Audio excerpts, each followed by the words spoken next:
Hello and good evening everyone, welcome to science special batch on Careerwill application. आप सभी का करियरविल के application में बहुत बहुत स्वागत है। लाइव हो गया ना, ऑडियो वीडियो सब कुछ क्लियर है ना? सुमित, विष्णु, पवन, विनय, विवेक, विष्णु, प्लीज एक बार कमेंट करके बताना ऑडियो वीडियो सब कुछ क्लियर है ना? गरिमा, सलोन, सलोन नहीं है, आप सलोनी नाम होगा आपको, आपने आय लगाना भूल दिया है। कार्तिक, कार्तिक हाल में it's my first time live class. Okay, पीछे की क्लास देख रहे हो ना कार्तिक? कोई बात नहीं है ना, देख रहे हो ना मतलब। विष्णु कह रहे मेरी पहली क्लास है। विष्णु अगर आपकी पहली क्लास है तो प्लीज जो पिछले की क्लासेस हुई हैं उनको एक बार देख लो, नहीं तो आज देखो, आज तो आपका चैप्टर कल तो खत्म ही हो जाएगा ये वाला चैप्टर, फिर आप नेक्स्ट मंडे से मिलना मेरे साथ। आज बीच में से पढ़ोगे तो आपको समझ में नहीं आएगा। हाँ, अगर आपने पहले ऑफलाइन में पढ़ा है, ऑफलाइन मतलब लाइव क्लास के बाद अगर आपने पढ़ लिया है पिछली क्लास, तो आज भी मेरे साथ पढ़ सकते हो, कोई प्रॉब्लम नहीं है। Okay, all clear? Class start करें अपनी। जैसा मुझे दिख रहा है यहाँ पे कि मैम ऑल क्लियर, पवन, बादल, विवेक, सूरज, पंकज, जया, सलोनी, उसके बाद है रिया। चलो भाई, गुड इवनिंग, गुड इवनिंग, सब बढ़िया? ऑडियो वीडियो क्लियर है विनय? चलो सब बढ़िया होगा, सब मजे में होगा। आइए फिर अपने आज की क्लास स्टार्ट करते हैं। हम लास्ट क्लास में हम पढ़ रहे थे डाइजेस्टिव सिस्टम, जिसकी आज सेकंड लास्ट क्लास है। कल आपका ये चैप्टर फिनिश हो जाएगा, फिर आपको इस चैप्टर के क्वेश्चंस लगाने हैं, है ना? ठीक है, चलो सुनो बच्चा कि हम क्या क्या पढ़ चुके थे डाइजेस्टिव सिस्टम में, आपको याद है? थोड़ा सा मैं इमेज दिखा के आपको याद करवाती हूं। हमने पढ़ा था कि डाइजेस्टिव सिस्टम कहां से शुरू हो जाता है? हमारे माउथ से, हमारी बकल कैविटी से, यानी कि हमारे जहां पर दांत और जहां पर आपका जीभ वाला पार्ट होता है, जहां पे आप सबसे पहले खाना खाते हैं, वहीं से ही डाइजेस्टिव सिस्टम शुरू हो जाता है। फिर मुंह में हमने दांत के बारे में पढ़ा, दांत क्या होते हैं, कितने टाइप के होते हैं, कैसे बने होते हैं, किसके बने होते हैं, दांत का हार्ड पार्ट क्या होता है, किससे बना हुआ होता है, सब कुछ हमने पढ़ लिया था। उसके बाद हमने पढ़ा टंग, टंग का क्या काम होता है। देन हमने पढ़ा कि हमारे मुंह में जो सलाइवा बनता है 1 से 1.5 लीटर, वो कौन सी ग्रंथियां बनाती हैं, वो कौन सी ग्लैंड बनाती हैं, जिनको हम सलाइवरी ग्लैंड्स कहते हैं। वो कितने टाइप की होती है, कौन सी बड़ी होती है, कौन सी छोटी होती है, सलाइवा क्या होता है और सलाइवा किसका डाइजेशन करता है। उसके बाद हमने पढ़ा कि माउथ का सारा खाना कहां आ जाता है? फूड पाइप में। फूड पाइप को हम ईसोफेगस कहते हैं, और ईसोफेगस कहां? आपके पेट में खाना लाके छोड़ देता है ना? कल पढ़ा था ना। और पेट में क्या होता है? 2 से 3 घंटे खाना एज इट इज पड़ा रहेगा, ऐसा का ऐसा पड़ा रहेगा। उसके बाद क्या होता है? उसके बाद उस खाने में कुछ एंजाइम्स और एक एसिड आके मिलता है। एसिड कौन सा था? HCl, hydrochloric acid. एंजाइम कौन कौन से थे? पेप्सिन और रेनिन एंजाइम। रेनिन एंजाइम जब आप दूध पियोगे तो ही आप में निकलेगा। अगर आप 3-4 साल से दूध नहीं पी रहे हो तो आपके बॉडी में रेनिन एंजाइम का सिक्रेशन कम हो जाता है। बच्चे, आप लोग जानते हो, बच्चे लोग दूध पीते हैं तो बच्चों में सबसे ज्यादा कौन सा एंजाइम पाया जाता है? रेनिन एंजाइम पाया जाता है। ठीक है, रेनिन क्या करता है? दूध के अंदर जो प्रोटीन होती है कैसीन, उसको पैरा कैसीन में बदल देता है। इतनी सारी बातें आपको कल की क्लास से समझ में आ गई। फिर हमने बोला था कि स्टमक में मेनली किसका डाइजेशन होता है? प्रोटीन का। मैंने कहा था 2 चीजें आप कल मेरे से पूछना स्टमक वाले पार्ट से, जो मैं आपके क्लियर करूंगी। क्या क्या? फिर हम आगे चलते हैं। पहले 2 क्वेश्चन छोड़े थे मैंने, वो क्वेश्चन पढ़ ले अपन। हो सकता है आप में से बहुत सारे बच्चों को उनका आंसर आते भी हो। पहला क्वेश्चन, मैंने कहा था कि HCl हमारे पेट में बनता है, और HCl इतना स्ट्रॉन्ग एसिड होता है कि अगर आपने अपनी स्किन पे डाल दिया तो आपकी स्किन जल जाएगी। इसी को हम तेजाब कहते हैं। ये हमारी बाथरूम वगैरह की सफाई करने के लिए काम में लेते हैं। तो मैम, जब इतना स्ट्रॉन्ग एसिड है तो ये हमारे पेट को क्यों नहीं जला देता? ऐसा क्यों नहीं हुआ कि हमारे पेट को ही जला दिया? ये किसी दिन आप सो के उठे तो आपका पेट ही गायब मिला, ऐसा कभी हुआ है क्या? ऐसा नहीं होता। क्यों?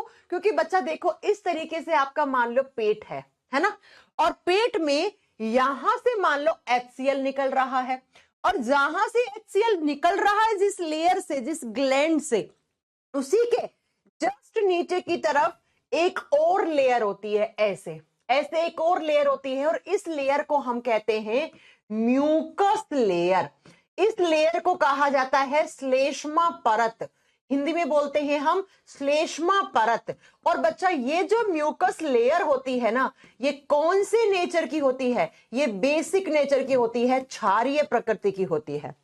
अब आप खुद सोचो, यहां से एसिड बना, यहां से बेस बन रहा है, और आप सबको इतना तो केमिस्ट्री आता ही है कि जब एसिड और बेस मिलते हैं तो न्यूट्रलाइजेशन रिएक्शन हो जाती है, उदासीनीकरण अभिक्रिया हो जाती है। इसी की वजह से आपका पेट जलता नहीं है। तो आपको एग्जाम में क्वेश्चन पूछ ले कि वो कौन सी लेयर है जो हमारे पेट के एसिडिटी या पेट को जलने से बचाने का काम करती है, तो आप बताओगे वो म्यूकस लेयर होती है, वो श्लेष्मा परत होती है, वो श्लेष्मा परत होती है। ठीक है बच्चा। अब दूसरा क्वेश्चन क्या था? दूसरा क्वेश्चन ये था बच्चा आपका कि ये समझ में आ गया ना म्यूकस लेयर वाला, तो ये बेसिक नेचर की है, क्षारीय प्रकृति की है, ये एसिडिक है, एसिड बेस जुड़ेगा तो वहां पर वो इस तरीके से इतना ज्यादा एसिडिक मीडियम रहेगा ही नहीं, उस एसिडिक नेचर के प्रभाव को कम कर रहा है म्यूकस लेयर।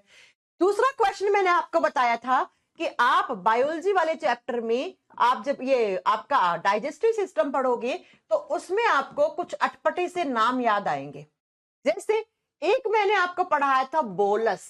आप सभी लोग मुझे कमेंट करके ये बताओ बोलस कहां के खाने को हमने नाम दिया था? मुंह में जब डाइजेशन हो गया था, डाइजेशन के बाद जो मुंह से नीचे की तरफ खाने को आपने निगला था, उस खाने को हमने क्या नाम दिया था? उसको हमने बोलस नाम दिया था। अब बच्चा पेट में जब डाइजेशन हो गया, डाइजेशन के बाद पेट से जो नीचे की तरफ छोटी आंत में खाना जाएगा उसको हम काइम फूड कहते हैं। चाइम मत बोलिएगा इसको, उसको काइम बोलते हैं हम। अब आप बताओ कि हमारे स्टमक में सबसे ज्यादा किसका डाइजेशन हुआ था? कल की क्लास में हमने पढ़ा था अधिकतर हमारे पेट में प्रोटीन का ही डाइजेशन होता है, और पीछे से मुंह से जो आया था क्या आया था? कार्बोहाइड्रेट, जिसका डाइजेशन हो गया था। लेकिन कल की क्लास तक क्या मैंने आपको बोला कि अभी तक फैट का डाइजेशन हुआ है क्या? नहीं होना बिल्कुल भी, हमने फैट की बात ही नहीं करी ना अभी तक। तो बच्चा थोड़ा बहुत प्रोटीन जिसका डाइजेशन हुआ, थोड़ा बहुत कार्बोहाइड्रेट यानी कि शर्करा जिसका डाइजेशन हुआ, ये डाइजेस्टेड है। और इनके साथ फैट जो है ना अभी तक, वो क्या है बच्चा? फैट का मतलब वसा, यानी कि ये अनडाइजेस्टेड है, इसका तो डाइजेशन शुरू ही नहीं हुआ है, इसका तो डाइजेशन अभी तक शुरू ही नहीं हुआ। इसका मतलब मैम जब पेट से नीचे की तरफ खाना जाएगा तो एक मिक्सचर बन गया, किसका? डाइजेस्टेड अनडाइजेस्टेड फूड का। डाइजेस्टेड बोले तो ये पार्शियली डाइजेस्टेड है, यानी कि इनका थोड़ा बहुत डाइजेशन हुआ है भैया, हुआ तो है ना, लेकिन इसका तो बिल्कुल भी नहीं हुआ। तो हमारे पेट से जब आंतों में खाना जाता है तो उस आंतों में खाने को, जैसे आपकी छोटी आंत में खाना जाएगा, उस खाने को हम काइम बोलते हैं। जैसे मुंह के खाने को हमने निगला था नीचे की तरफ तो उसको बोलस बोला था। अब पेट से जो नीचे की तरफ जाएगा कहां पे? स्मॉल इंटेस्टाइन में, उसको हम काइम बोलते हैं उसको हम काइम बोलते हैं। तो एग्जाम में क्वेश्चन आएगा बोलस कहां का फूड है काइम कहां का फूड है? ऐसे एक आएगा काइल, CHYLE, उसको काइल बोलते हैं। ठीक है बच्चा, यहां तक की क्लास में समझ में आएगी। 2 क्वेश्चन मैंने कल छोड़े थे, दोनों आपको पढ़ा दिए। अब बच्चों कैसे जाता है? तो देखो बच्चों, ये आपका पेट रहा, आपका मेरा सबका पेट ऐसा ही है कुछ, है ना ये देखो, ये स्टमक ऐसे, और स्टमक से अब नीचे की तरफ ये खाना जाएगा तो यहां से ये रहा आपका ऐसे मुड़ा हुआ, इसी को बोलते हैं हम स्मॉल इंटेस्टाइन, इसी को आंतड़ी बोलते हैं। 2 आंतड़ियां होती हैं, एक छोटी आंतड़ियां, एक बड़ी आंतड़ियां, यानी कि एक छोटी आंत, एक बड़ी आंत, small intestine and large intestine. Okay, चलो, तब स्टमक के बाद 4 नंबर लगाओगे और लिखोगे अब सारा पेट से नीचे की तरफ जो खाना गया है उसी खाने को हमने नाम दिया है काइम। काइम, और वो कहां गया है? वो गया है स्मॉल इंटेस्टाइन में। बच्चों 2 इंटेस्टाइन होती है, एक होती है स्मॉल इंटेस्टाइन और एक होती है लार्ज इंटेस्टाइन। अब जरा दोनों के बारे में थोड़ी सी बातें करेंगे। आपके घर में होगी ना एक छोटी बहन, एक बड़ी बहन, 2 बहनें होती ना घर में। चलो, जब बात करते हैं स्मॉल इंटेस्टाइन की, स्मॉल इंटेस्टाइन की जो लंबाई होती है, जो इसकी लेंथ होती है, वो 6 से 6.25 मीटर की होती है। हाँ, अगर किसी इंसान की हाइट थोड़ी ज्यादा है तो उसमें 6.5 मीटर तक भी जा सकती है। हाँ, ये बिल्कुल सही बात है। लेकिन जो आपका लार्ज इंटेस्टाइन होता है, LI का मतलब है लार्ज इंटेस्टाइन, जो हम पढ़ेंगे कल की क्लास में, इसकी लंबाई सिर्फ और सिर्फ 1 से 1.5 मीटर के बीच में, मैक्सिमम जाएगी तो 1.8 मीटर तक जा सकती है, बस इससे ऊपर नहीं। अब आप यहां पे साफ साफ देख सकते हो कि लार्ज इंटेस्टाइन की लंबाई कम है जबकि स्मॉल इंटेस्टाइन की लंबाई ज्यादा है। अब आपके दिमाग में क्वेश्चन आना चाहिए था कि फिर मैम इसको स्मॉल क्यों बोलते हैं, इसको लार्ज क्यों बोलते हैं। आपने देखा होगा ना, आपके घर में 2 बहनें हैं, छोटी बहन की लंबाई ज्यादा है, बड़ी बहन की लंबाई कम है, लेकिन बड़ी बड़ी है, छोटी छोटी है। अब हम इसको छोटी आंत और इसको बड़ी आंत क्यों बोलते हैं? क्योंकि बच्चा जो स्मॉल इंटेस्टाइन होता है इसका डायमीटर इसका व्यास क्या होता है, इसका डायमीटर कम होता है। भले इसकी लंबाई ज्यादा है लेकिन इसका डायमीटर कम है। कितना? तो इसका डायमीटर लगभग 1 इंच का होता है, जबकि लार्ज इंटेस्टाइन का डायमीटर 3 इंच के लगभग होता है। इसलिए यहां से इनके जो नाम पड़े हैं ना, वो इनके डायमीटर की कम ज्यादा होने से पड़े हैं। तो आप याद रखिएगा, भले ही स्मॉल इंटेस्टाइन की लेंथ आपकी ज्यादा है लेकिन डायमीटर कम है ना। दिखाऊं आपको? चलो देखो, ये स्मॉल इंटेस्टाइन है, ऐसा पतला पाइप, और एक देखो ये मोटा है, ये देखो ये मोटा है, ये लार्ज इंटेस्टाइन है, ये कितना मोटा है आप खुद देख लो, मोटा है ना ऐसे। और ये देखो ये पतला सा पाइप है ऐसे, भले ही ये ऐसे मुड़ा हुआ है ऐसे। अब आप में से कुछ बच्चे बोलेंगे मैम 6-6.5 मीटर तो बहुत ज्यादा होता है। हाँ, अगर मैं एक इंसान की आंतड़ी को निकाल के इस रूम में बिछाऊं ना तो ऐसे बिछ जाएंगी, लंबी सी, कितनी लंबी बिछ जाएंगी, लेकिन हमें पता नहीं लगता है। क्यों नहीं लगता है? क्योंकि ये ऐसे पड़ा है, ऐसे घूमा हुआ पड़ा है, ऐसे ऐसे। लेकिन जब आप इसको ऐसे बिखेरोगे ना तो 6-6.25 मीटर तक लंबा जाएगा। ठीक है बच्चा? तो इसका डायमीटर ज्यादा है, इसका डायमीटर कम है, इसलिए ये छोटी आंत है, ये बड़ी आंत है। ओके, चलो अब बात ये करते हैं कि सारा का सारा खाना कहां आ गया? पेट से, मुंह से यहां से पेट में, पेट से स्मॉल इंटेस्टाइन में आ गया। अब जो स्मॉल इंटेस्टाइन होती है ना, जो 6 से 6.25 मीटर लंबा पाइप है, अंदर से खोखला होता है, ऐसे होता है। देखो बच्चा, ऐसे, ये देखो ऐसे रहेगा और इस तरीके से पाइप रहेगा। तो अंदर से तो खोखला चल रहा है ना ये, तो इसके अंदर आपका खाना आता जाएगा, ऐसे आ रहा है। तो स्मॉल इंटेस्टाइन का ये जो पाइप है ये 3 पार्ट्स में डिवाइडेड रहता है। सबसे पहले आपको इसके तीनों पार्ट्स के नाम याद होने चाहिए, एग्जाम में आते हैं। Small intestine is divided into 3 parts. Number 1 पे आता है ड्यूडेनम, और ड्यूडेनम को हिंदी में अंतर्ग्रहणी या ग्रहणी बोलते हैं। ठीक है। नंबर 2 पे आता है जेजुनम। अब बच्चा नाम जैसे भी आपको याद करने पड़ेंगे, क्योंकि मैंने तो नाम बनाए नहीं है, ये नाम तो आपके एनसीईआरटी में है, तो आपको पढ़ने पड़ेंगे। ड्यूडेनम, जेजुनम, और 3rd पे आता है इलियम। यानी कि small intestine is divided into 3 parts, duodenum, jejunum, ilium.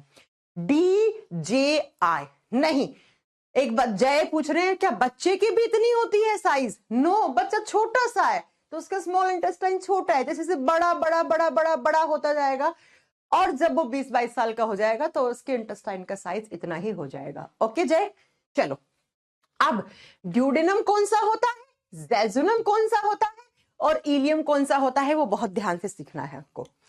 ये वाला, ये जो पेट से कनेक्टेड पार्ट है, देखो बच्चा ऊपर की तरफ आपका पेट था, ऐसे ऐसे पेट था, यहां पेट से तो खाना आया होगा ना इसके अंदर, ऐसे पेट से। तो ये वाला जो हिस्सा है ना, ये हिस्सा, ये वाला ऐसे, ये पार्ट, इस पार्ट को बोलते हैं हम ड्यूडेनम। इसको हम दिखा देते हैं ग्रीन कलर के पेन से, इस हिस्से को हम डी बोले तो ड्यूडेनम। फिर ये वाला जो हिस्सा है पाइप, इसको हम जे का मतलब जेजुनम, और ये लास्ट वाला पार्ट जो आगे चल के लार्ज इंटेस्टाइन से कनेक्टेड होता है, यहां से ऐसे लार्ज इंटेस्टाइन होती है, तो इसको हम आई बोले तो इलियम वाला भाग कहते हैं।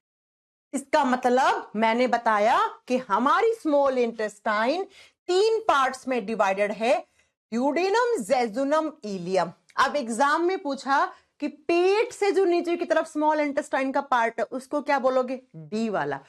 जो बीच में है जे वाला, और जो लार्ज इंटेस्टाइन यानी बड़ी आंत से आगे जाके जुड़ जाता है उसको आई बोले तो इलियम वाला पार्ट हम बोलते हैं।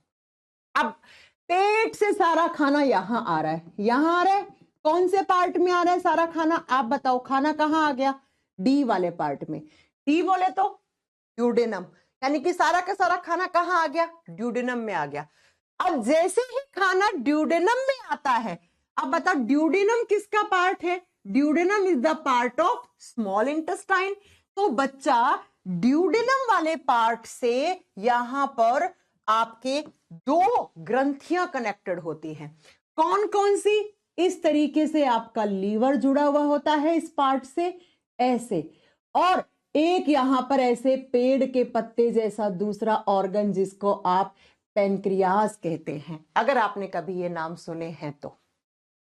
चलो फोटो में दिखाते हैं, है ना। चलो पहले नाम लिख लेते हैं, फिर आपको फोटो दिखाएंगे। लीवर जिसको हम यकृत कहते हैं या जिगर कहते हैं, आम भाषा में बोलते हैं ना, तेरे में इतना जिगरा है क्या, तो वो यही जिगरा है। और ये पेड़ के पत्ते जैसा है, इसको हम पेनक्रियास कहते हैं। आजकल आपने सुना होगा बहुत ज्यादा पेनक्रियाटिक कैंसर चल रहा है, बड़े अमीर अमीर लोगों को होता है, गरीबों को ऐसी बीमारी होती ही नहीं है ना। चलो समझ में आई मेरी बात।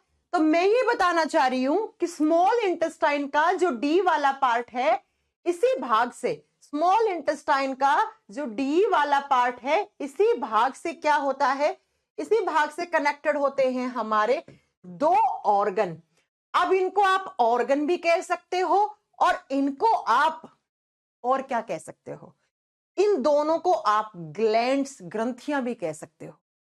आप हर बार जब भी आप बायोलॉजी पढ़ते होंगे, आप प्रीवियस ईयर के क्वेश्चंस देखते होंगे, तो एक क्वेश्चन आपको बार बार देखने को मिलता है कि liver is the largest gland of human body. यकृत को मनुष्य के शरीर की सबसे बड़ी ग्रंथि माना गया है। अब हम बात करेंगे कि लीवर को हमने ग्लैंड क्यों बोला। फिलहाल सुनो, हम इनको ऑर्गन्स यानी अंग भी कह सकते हैं, हम इनको ग्लैंड यानी ग्रंथि भी कह सकते हैं। तो आपको याद रखना है कि स्मॉल इंटेस्टाइन का जब ये जो ड्यूडेनम वाला पार्ट है, इसी से दो ऑर्गन या दो ग्रंथियां जुड़ी हुई होती है। पहला लीवर, दूसरा पेनक्रियास, यकृत और अग्नाशय से। अब बच्चों बहुत ध्यान से मेरी सेंटेंस सुनना, क्या आपका खाना तो यही है, खाना ये पड़ा ड्यूडेनम में, लेकिन जैसे ही खाना ड्यूडेनम में आता है तो लीवर अपना जूस ऐसे डाल देता है इस खाने में, और पेनक्रियास अपना जूस यहां डाल देता है। खाना लीवर और पेनक्रियास में नहीं जाता है भैया, लीवर पेनक्रियास तो अलग रास्ते पे हैं, उनके पास खाना नहीं जाता है। खाने के पास लीवर और पेनक्रियास अपना जूस डालते हैं, दोनों अलग अलग स्टेटमेंट है, ठीक है। मैंने ये नहीं पढ़ा है कि लीवर में खाना जाएगा फिर पेनक्रियास में जाएगा, ना ना ना ना ना, ठीक है। लीवर अपना जूस, पेनक्रियास अपना जूस कहां डालता है, ड्यूडेनम वाले पार्ट में डालता है। यानी कि यहां खाना पड़ा है, इस खाने में यहां से भी जूस आता है, यहां से भी जूस आता है। अब आप सोच रहे होंगे मैम किसके थ्रू आता है ये जूस, तो बच्चा ऐसे डक्ट लगी हुई है, ये दिख रहा है ना, ये डक्ट नली होती है, ये नली और ये नली, ऐसे पतली पतली नलियां होती हैं, जैसे पतले पतले पाइप होते हैं ना, वैसे पतली पतली नलियां होती हैं। इन नलियों की हेल्प से क्या आता है, यहां पर आपका जूस आ जाता है। अब मैं आपको इसका फोटो दिखाती हूं ताकि आप और अच्छे से समझोगे। ये देखो बच्चा, ये पेट था ना पेट, ये ड्यूडेनम शुरू हो गया ड्यूडेनम शुरू ऐसे, तो ड्यूडेनम वाले पार्ट से ये देखो बच्चा, ये आपका लीवर दिख रहा है, बड़ा सा liver is the largest and heaviest internal organ, दिख रहा है। और ये आपको दिख रहा होगा यहां पर पेड़ के पत्ते जैसा पेनक्रियास दिख रहा है। तो यहां से लीवर ने, यहां से पेनक्रियास ने, ये पेनक्रियास की डक्ट है, ये लीवर की डक्ट है, और अपना इस खाने में, यहां इस खाने में डाल दिया क्या, अपने अपने जूस डाल दिए, अपने अपने क्या डाल दिए, जूस डाल दिया। इसका मतलब मैम हमें ड्यूडेनम वाले पार्ट में लीवर भी पढ़ना पड़ेगा और पेनक्रियास भी पढ़ना पड़ेगा। हाँ जी बच्चा, अगर आपसे पूछ ले कि क्या लीवर डाइजेस्टिव सिस्टम का हिस्सा है, आप कहोगे यस, लीवर हेल्प करता है डाइजेशन में, इसीलिए मैं यहां पे पढ़ा रही हूं लीवर को, नहीं तो मैं क्यों पढ़ाती। आपसे पूछ ले क्या पेनक्रियास डाइजेस्टिव सिस्टम का हिस्सा माना जा सकता है, आप कहोगे यस। चलो फिर, तो हम अब कैसे पढ़ेंगे, स्मॉल इंटेस्टाइन, और स्मॉल इंटेस्टाइन का फर्स्ट पार्ट पढ़ रहे हैं ड्यूडेनम, और ड्यूडेनम से हमें दो पढ़ने ये चीजें, लीवर एंड पेनक्रियास। तो जरा हेडिंग दीजिएगा नेक्स्ट पेज पे, लीवर, नेक्स्ट पेज पे हेडिंग दे दीजिए लीवर। आओ जरा, अब लीवर कैसे हेल्प करता है डाइजेशन में, ये सारी बातें। लेकिन सिर्फ डाइजेशन में नहीं, लीवर के बारे में जितनी भी सारे क्वेश्चंस एग्जाम में आते हैं सब मैं यहां पढ़ा दूंगी, उसके अलावा आपको कुछ नहीं पढ़ना है। सबसे पहला लीवर के बारे में अगर मैं आपको, आप लोगों ने एक लाइन सबने सुनी होगी, ज्यादा शराब पीने से लीवर डैमेज हो जाता है। ये सबने सुन रखा है ये चीज ना, मैंने क्या, आपने सबने सुन रखा है ना। मैं आपको बताऊंगी भी कि ज्यादा अल्कोहल लेने से लीवर ही क्यों खराब होता है। कभी ये सुना है ज्यादा अल्कोहल लेने से फेफड़े खराब हो जाते हैं? हाँ, हार्ट खराब हो जाता है। हाँ, बात यह है कि उनको भी नुकसान पहुंचता है, ऐसा नहीं है कि शराब उनके लिए अच्छी है, नहीं, लेकिन जब शराब आप ज्यादा पीते हो तो वो किसको नुकसान पहुंचाती है? सबसे पहले लीवर को। ऐसा क्यों होता है वो सारी बात आज आपको इसी क्लास में समझ में आ जाएगी। सबसे पहले बायोलॉजी का वो ब्रांच जिसमें आप लीवर के बारे में डिटेल में स्टडी करते हो उसको हेपेटोलॉजी कहा जाता है। ये बहुत बार आता है कि to study about liver is known as hepatology. यकृत के बारे में अध्ययन करना हेपेटोलॉजी कहलाता है। जब भी आप साइंस में हेपेटिक शब्द देखोगे उसका मतलब ही होता है लीवर। अगर आप कभी लीवर के हॉस्पिटल में गए हो, दिल्ली में बहुत बड़ा लीवर का हॉस्पिटल अगर आप जानते हो, क्या नाम है? आईएलबी नाम है ना। हाँ, तो उसमें आपको अगर कहीं किसी रूम में लीवर पड़ा है तो लिखा होगा हेपेटिक रूम। तो बायोलॉजी में जब भी आप हेपेटिक शब्द देखते हो उसका मतलब होता है क्या? आप बताओगे लीवर। तो बच्चा लीवर के बारे में स्टडी करना हेपेटोलॉजी, और लीवर के अंदर जो सेल्स होती हैं उनको हेपेटिक सेल्स कहते हैं। यानी कि लीवर के अंदर जो सेल्स हैं, लीवर जिन प्रकार की कोशिकाओं से मिलकर बना हुआ है उनको हेपेटिक कोशिका कहा जाता है। और अब मैं आपको एक पॉइंट बताने जा रही हूं कि ये जो हेपेटिक सेल्स होती हैं इनमें हाईएस्ट रीजेनरेशन पावर होती है। रीजेनरेशन का मतलब होता है वापस बनने की क्षमता, यानी कि लीवर की सेल्स के पास सबसे ज्यादा पुनः निर्माण की क्षमता होती है। सबसे ज्यादा पुनः निर्माण की क्षमता पाई जाती है। हमारे बॉडी में लीवर ऐसा ऑर्गन है जो अपने आप अगर थोड़ा बहुत डैमेज हो गया तो वो अपने आप वापस नया बन सकता है जिस हिस्से से डैमेज हुआ है। लेकिन नया बनने के लिए शर्त यह है कि आपकी वो हेपेटिक सेल्स जो बची हुई हैं वो अच्छी होनी चाहिए। तो आपसे पूछेगा कि हमारे बॉडी में कौन से ऑर्गन में हाईएस्ट रीजनरेशन पावर होती है, तो आप बताओगे लीवर के पास। और आपसे पूछे कौन सी सेल्स के पास है, तो लीवर की सेल्स कौन सी होती हैं? Hepatic sales. अब बच्चा हाईएस्ट रीजनरेशन का मतलब क्या होता है? मान लो आपका 100% लीवर है, उसमें से 5-7% लीवर खराब हो गया, तो आपको घबराने की जरूरत नहीं है। हाँ, घबराने की जरूरत तब है जब आप बहुत ज्यादा शराब पी रहे हो, आपका लीवर शराब की वजह से खराब हुआ है, वो नहीं हो सकता, वो तो परमानेंट डैमेज हो गया। तो अगर थोड़ा बहुत अगर आपका लीवर आपका हल्का फुल्का क्या हो गया, डैमेज हो गया, तो लीवर की सेल्स वापस से रीजनरेट होना शुरू हो जाती है। यानी कि वापस से उनके अंदर रीजनरेशन की कैपेसिटी आ जाती है और वो पूरा 100% लीवर बना देती है। इसीलिए हम लीवर को टुकड़ों में डोनेट कर सकते हैं। आपने कभी सुना है, मेरा ब्रदर है छोटा 21 साल का अभी, वो एमिटी कॉलेज नोएडा में पढ़ता है, उसके साथ उसकी एक बैचमेट थी, अभी रिसेंटली 5-7 दिन पुरानी बात है इसलिए मैं एग्जांपल दे रही हूं आपको, कि उसकी एक फ्रेंड थी अनन्या, उसके पापा का लीवर 100% 80 से 90% लीवर डैमेज हो गया था। तो उसके पापा को बोला गया कि आप या तो लीवर का डोनर ढूंढ लो, या तो कोई अपना लीवर आपको दे दे, या कोई इंसान कभी मरा होगा तो उसने अपना लीवर डोनेट किया होगा तो वो आपको मैं चढ़ा दूंगा, आप बच जाओगे। अब इतना आसान नहीं होता है बच्चा किसी का लीवर मिलना। फिर उन्होंने मेरे से बात की तो मैंने यही उनको सजेशन दिया कि इतना आसान नहीं है दिल्ली जैसे शहर में लीवर मिलना, क्योंकि लीवर लेने के लिए भी ना एक प्रॉपर गवर्नमेंट की साइट है, उस पर आपको रजिस्ट्रेशन करना पड़ता है, सब कुछ आपको दिखाना पड़ता है पूरा, और वो बहुत लेंदी प्रोसेस होता है। 3-4 महीने आपको वेटिंग लिस्ट में डाल देंगे, पहले से इतने बड़े बड़े लोग वहां से वेटिंग लिस्ट में होंगे कि आप डिमोरलाइज हो जाएंगे देख के कि हमारा तो नंबर आना ही नहीं है।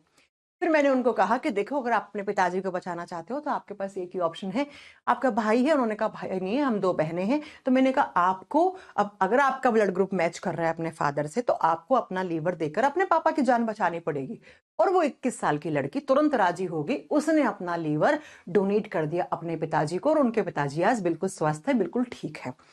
ऐसा क्यों होता है? क्योंकि लीवर को हम टुकड़ों में डोनेट कर सकते हैं।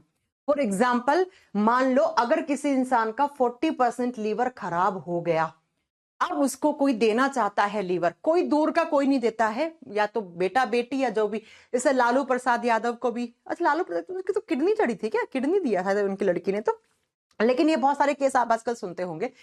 तो क्या होता है, अगर किसी का 40% लीवर डैमेज हो गया और इसको किसी का बाहर से 40% चढ़ाया, तो मान लो इसको मैंने अपना लीवर दिया, तो मैंने इसको 40% ही दूंगी ना, इसको 40% की जरूरत है, और मेरे में बचा कितना, 60%। तो ये मेरा 60% के अंदर जो सेल्स है ना, ये इतना जल्दी डिवाइड होंगे, इतना जल्दी डिवाइड होंगे कि बाकी का 1.5 से 2 महीने में पूरा 100% बना देंगी। और ये 40% जो मेरी गई है ना, ये यहां जाके इतना ज्यादा डिवीजन होगा, इनके अंदर इतना ज्यादा रीजनरेट होंगी कि ये इस इंसान का 100% लीवर आगे चल के बना देगी, आगे चल के बना देगी। समझ रहे हो आप? तो लीवर इकलौता ऐसा ऑर्गन है जिसको आप टुकड़ों में डोनेट कर सकते हो, जिसको आप पार्ट्स में दे सकते हो, 10%, 20%, 40%, जितनी भी आपको सामने वाले को रिक्वायरमेंट होती है उसको दे सकते हैं, राइट। इसके अलावा ऐसा कोई ऑर्गन नहीं है जिसको आप टुकड़ों में या पार्ट्स में या फिर परसेंटेज में डोनेट कर सकते हो, ऐसा बिल्कुल भी नहीं है। ठीक है बच्चा? तो लीवर की सेल्स के अंदर सबसे ज्यादा रीजनरेट होने की पावर होती है, इसीलिए हम लीवर, अगर एक हेल्दी लीवर को 2 टुकड़ों में बांट दें तो इससे नया लीवर, इससे नया लीवर, 1 से 2 नए लीवर बन जाएंगे, राइट। चलो अब बात करते हैं नेक्स्ट पॉइंट में लीवर के बारे में। लीवर जो होता है ना, इसको हम कहते हैं largest gland of human body. Liver is known as largest gland of human body. यकृत को मानव के शरीर की सबसे बड़ी ग्रंथि माना गया है। अब ये कहोगे कि मैम इसको सबसे बड़ी ग्रंथि क्यों माना गया है? सबसे पहले सुनो, उसको ग्रंथि क्यों बोला है? क्योंकि लीवर जूस बनाता है, और मैंने कहा था कि ऐसा कोई भी ऑर्गन जो जूस या एंजाइम या हार्मोन बनाए ना, तो उसको हम क्या कहते हैं बच्चा? ग्रंथि या ग्लैंड कहते हैं। तो लीवर बनाता है एक जूस, जिस जूस को आप बाइल जूस कहते हो, इसीलिए हम लीवर को क्या बोलते हैं? ग्लैंड बोलते हैं, ग्रंथि बोलते हैं। अब हमारे बॉडी में जितनी भी सारी ग्लैंड्स हैं, उनमें से उस लड़की का कुछ नहीं हुआ बेटा, वो लड़की जिंदा है, वो बढ़िया। आप उस लड़की ने, मतलब बहुत प्राउड वाली बात है कि 21 साल की लड़की ने अपने पापा को लीवर देके उनकी जान बचाई, जो बड़े बड़े लोग नहीं कर पाते हैं। कुछ नहीं हुआ, वो भी ठीक है, उसके पापा भी ठीक है, दोनों डिस्चार्ज भी हो गए, वो चले भी गए, झारखंड के रहने वाले थे वो शायद, हाँ ठीक है। तो लीवर सबसे बड़ी ग्रंथि है, क्यों? क्योंकि ये बाइल जूस बना रहा है। अब सबसे बड़ा क्यों है? क्योंकि जितने भी हमारे इंटरनल ऑर्गन्स है ना बच्चा, आपका हार्ट, आपका पेनक्रियास, आपका ब्रेन, इन सब में लार्जेस्ट इंटरनल ऑर्गन है लीवर। लार्जेस्ट भी है और इसके साथ साथ हैवी भी है, सबसे बड़ा भी है और सबसे हैवी भी है। यानी कि largest and heaviest internal organ अगर कोई आपसे पूछ ले तो आप बताओगे वो कौन सा होता है? वो लीवर होता है, वो लीवर होता है। ऐसा कहा जाता है कि लीवर 1.5 टू 1.8 किलोग्राम के बीच में हो सकता है, और इतने वजन का कोई और ऑर्गन आपका नहीं होता है। इंटरनल ऑर्गन की बात कर रहे हैं हम, आंतरिक अंगों की बात कर रहे हैं। इसलिए हम कहते हैं कि liver is the largest and heaviest internal organ. इसीलिए हम कह देते हैं कि ये सबसे बड़ी ग्रंथि भी हम मानेंगे इसको। क्यों मानेंगे? क्योंकि बच्चा ये बाइल जूस बना रही है। इतना पॉइंट क्लियर हो गया। अब चलिए नेक्स्ट पॉइंट पे। चलो, लीवर, आप पूछो कि मैम लीवर किस कलर का दिखता है, यानी कि लीवर का नेचुरल कलर क्या है? जब तक आपका लीवर हेल्दी है तो आपको किस कलर का दिखेगा? तो ये आपको कौन सा कलर दिख रहा है? कुछ रेडिश ब्राउन कलर दिख रहा है ना, लाल भूरा रंग दिख रहा है ना। तो बच्चा हम इसको, इसके रंग को लिखेंगे लाल भूरा रंग, रेडिश ब्राउन कलर का दिखता है, लाल भूरे रंग का दिखता है। और लीवर क्या बनाता है? एक जूस, जिस जूस को हम बाइल जूस कहते हैं। हम लीवर को यहां पे क्यों पढ़ रहे हैं डाइजेस्टिव सिस्टम में? क्यों? क्योंकि लीवर एक जूस बना रहा है और यही जूस डाइजेशन में हेल्प करता है, इसलिए हम यहां पढ़ रहे हैं।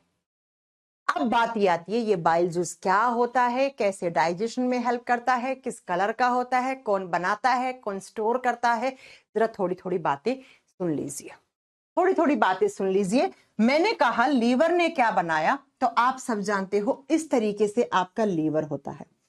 लीवर ना दिन रात 24 घंटे 7 दिन क्या बना रहा है बच्चा? एक बना रहा है जूस। कौन सा जूस बना रहा है? Bile juice. और ये बाइल जूस क्या हो जाता है जब ज्यादा हो जाता है? ज्यादा हो जाता है, यहां से बाइल जूस बना, किसने बनाया? लीवर ने।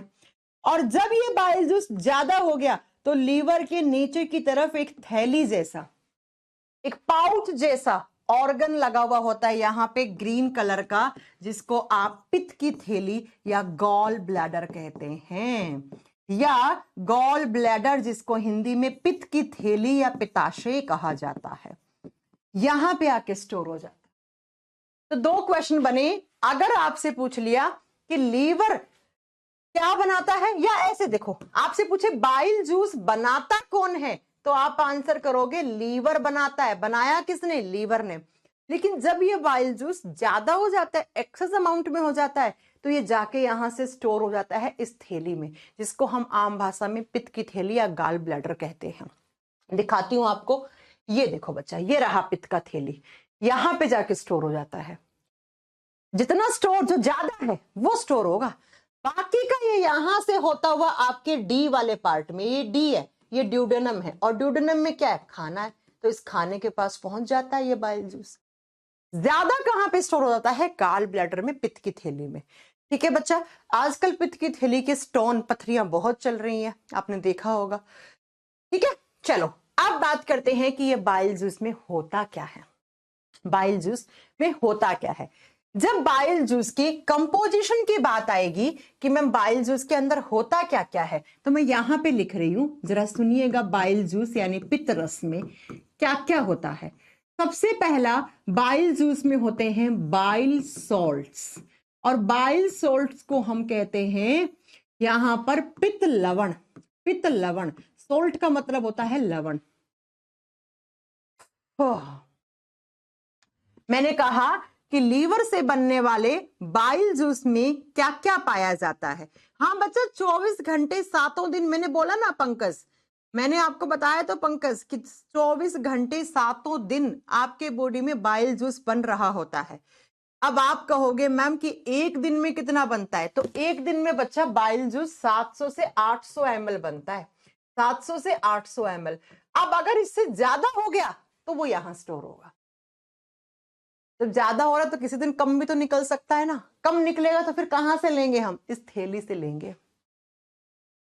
ठीक है, तो मैंने कहा बाइल जूस में बाइल सॉल्ट्स होते हैं, बाइल लवण होते हैं। कौन कौन से? दो।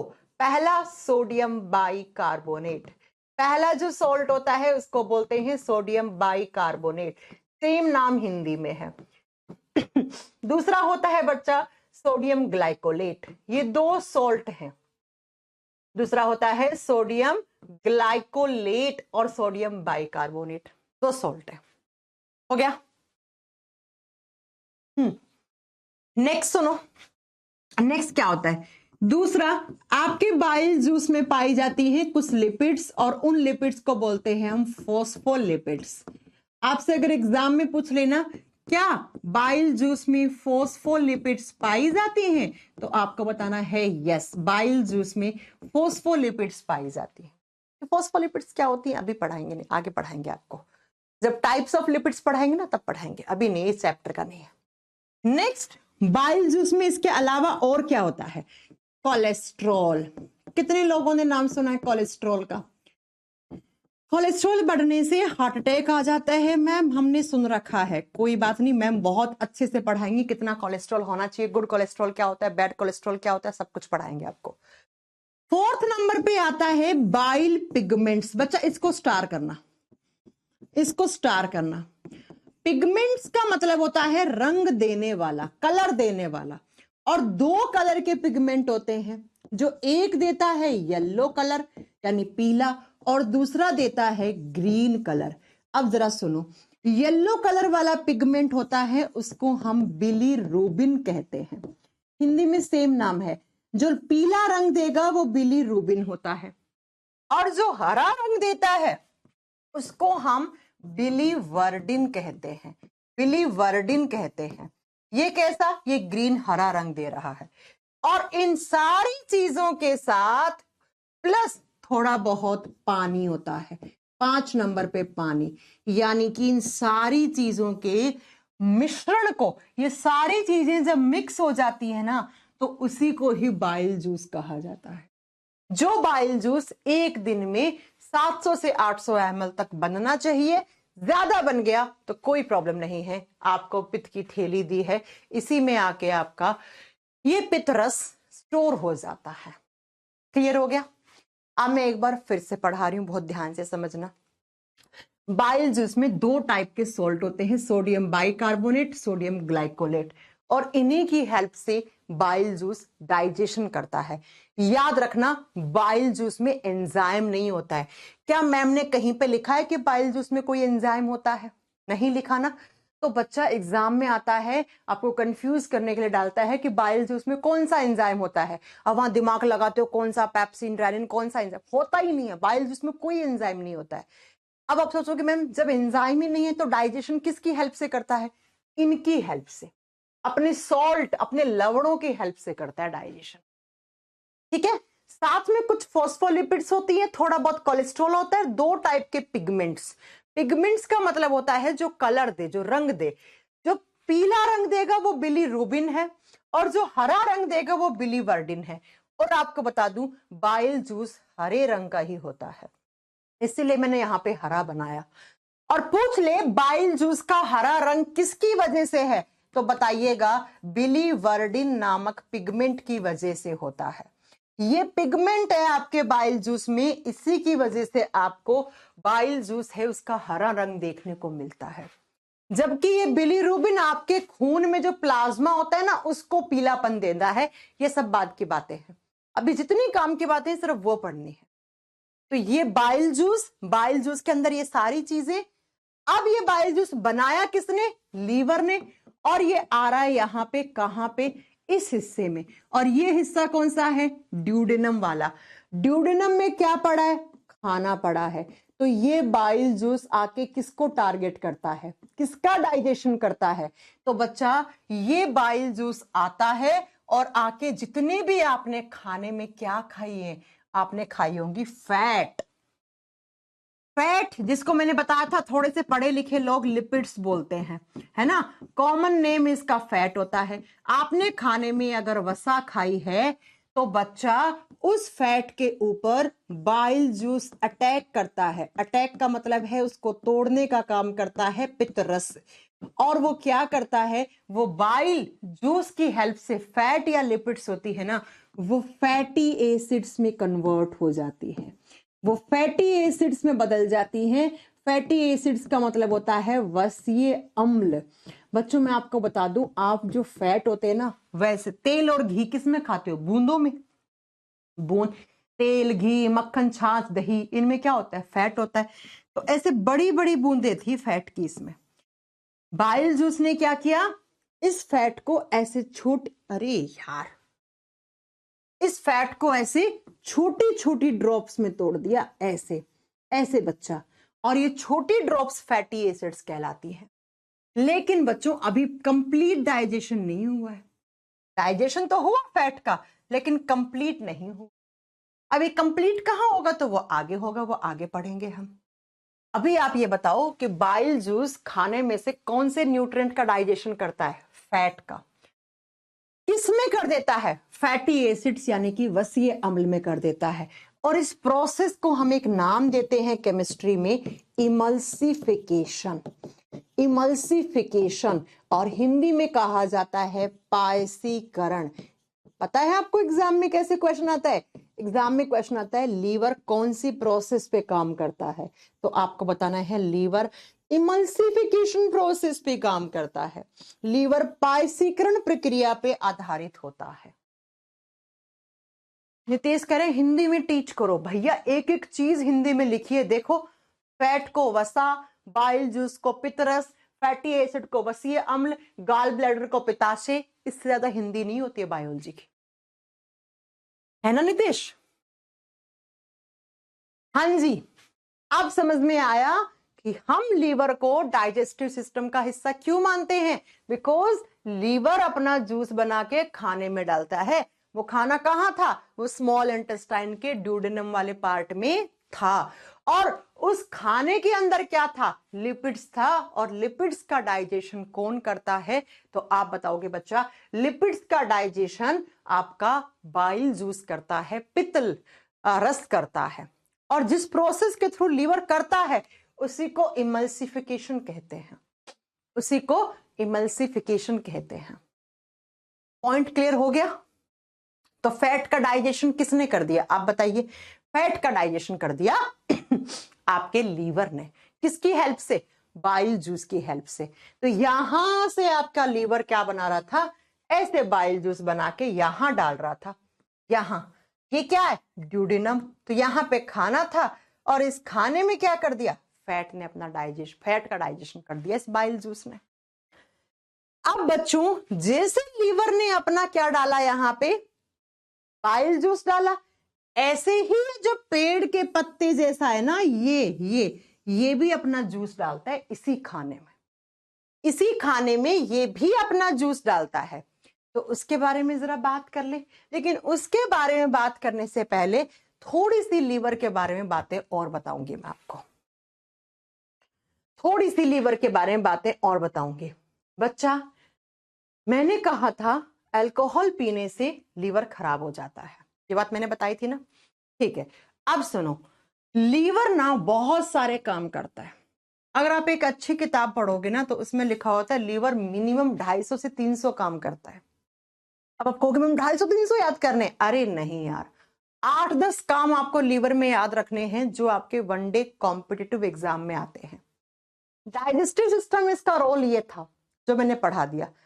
अब जो चीज पढ़ा रही हूं ना, ये चीज है लीवर से ही रिलेटेड, है लीवर के चैप्टर की, लेकिन ये अलग अलग टाइप से एग्जाम में क्वेश्चन आते हैं, इसलिए इसको थोड़ा सा अलग लिख लेना। ठीक है बच्चा? तो लीवर हमने पढ़ा दिया है। पेनक्रियाज में आपको कल पढ़ाऊंगी, है ना? अब सुनो मेरी बात कि लीवर ने अपना डाइजेस्टिव सिस्टम में जो भी इसका काम था सब हो गया।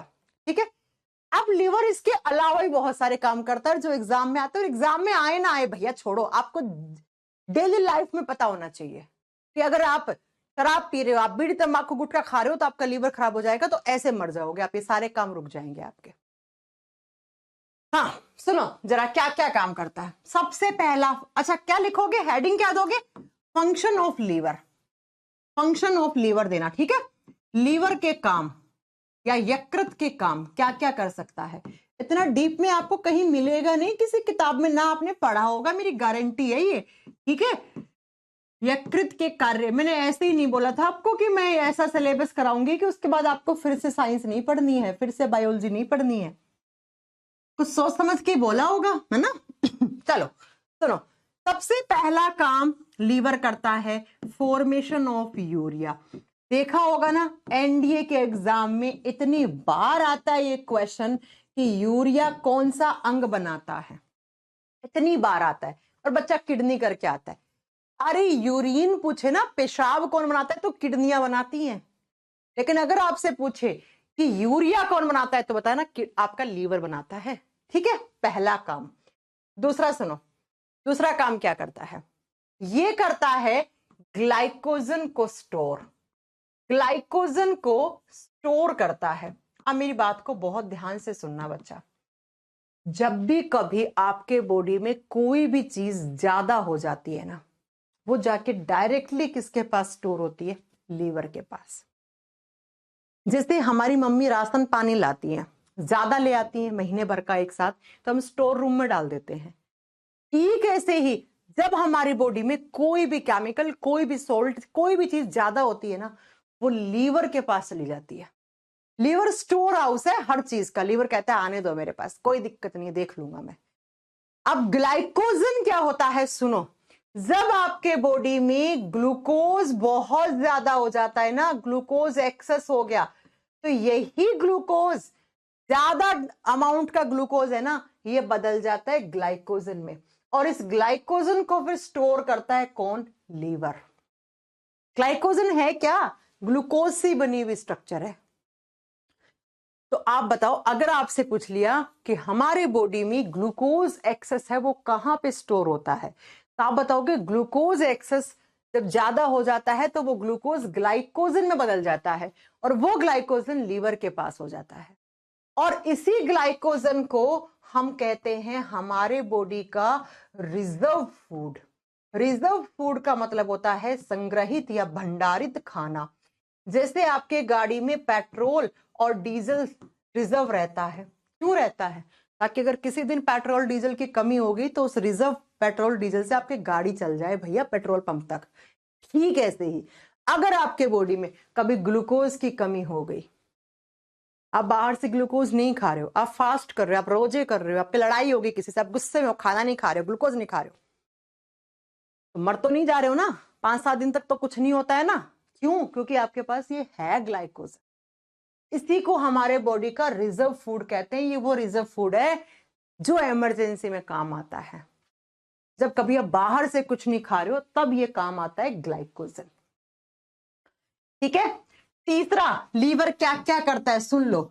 विटामिन ए, डी, ई, के, इन चारों को स्टोर करता है, और पूछ ले सबसे ज्यादा कौन से विटामिन को लीवर स्टोर करता है, तो आंसर करके आना, सबसे ज्यादा विटामिन ए को स्टोर करता है।